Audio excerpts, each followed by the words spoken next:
মাত্র 10 মিনিটে এই ঘুগনিটি বাড়িতে তৈরি করেছি।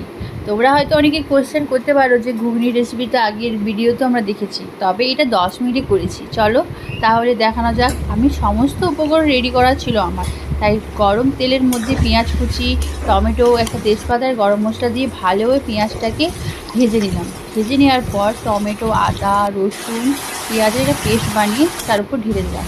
তারপর সুন্দরভাবে এটাকে নাড়িয়ে চাড়িয়ে নিলাম যাতে একটু আদার গন্ধটা, স্মেলটা চলে যায়। তারপর হলুদ, লঙ্কা, নুন দিয়ে ভালোভাবে আরেকবার নেড়ে চড়ে নিলাম। দেখবে মশলাটা যখন একটু কড়ার মধ্যে জোরে জোরে আসছে, তখন অল্প পরিমাণে জল দিয়ে আমি ভালোভাবে মশলাটাকে কষতে থাকলাম। এইভাবে কষতে থাকার পর ঘুগনির মধ্যে থাকা দুটো আলুকে এইভাবে পেস্ট বানিয়ে মশলার মধ্যে ঢেলে দিলাম। ভালোভাবে মিক্স করে তার মধ্যে ম্যাগি মশলা আর অল্প পরিমাণ জল দিয়ে ভালোভাবে আলুটাকে কষিয়ে নিলাম। কষিয়ে নেওয়ার পর মটরটা যে সিদ্ধ করা ছিল তার উপর ঢেলে দিলাম।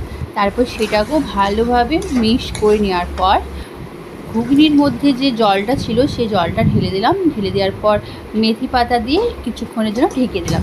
তারপর কিছুক্ষণের মধ্যেই দেখতে পাচ্ছ আমার ঘুগনিটা সুন্দরভাবে রেডি হয়ে গেছে। এইভাবেও তোমরা বাড়িতে খুবই সহজ পদ্ধতিতে 10 মিনিটে কোনো গেস্ট এলে এইভাবে ঘুগনি, পরোটা বা ঘুগনি, লুচি কোনো রকম উপকরণ বানিয়ে নিতে পারো এই মুহূর্তে। আমার যদি ভিডিওটা ভালো লাগে তাহলে লাইক, কমেন্ট, শেয়ার অবশ্যই করো। ভালোবাসা দিয়ে সবার জন্য।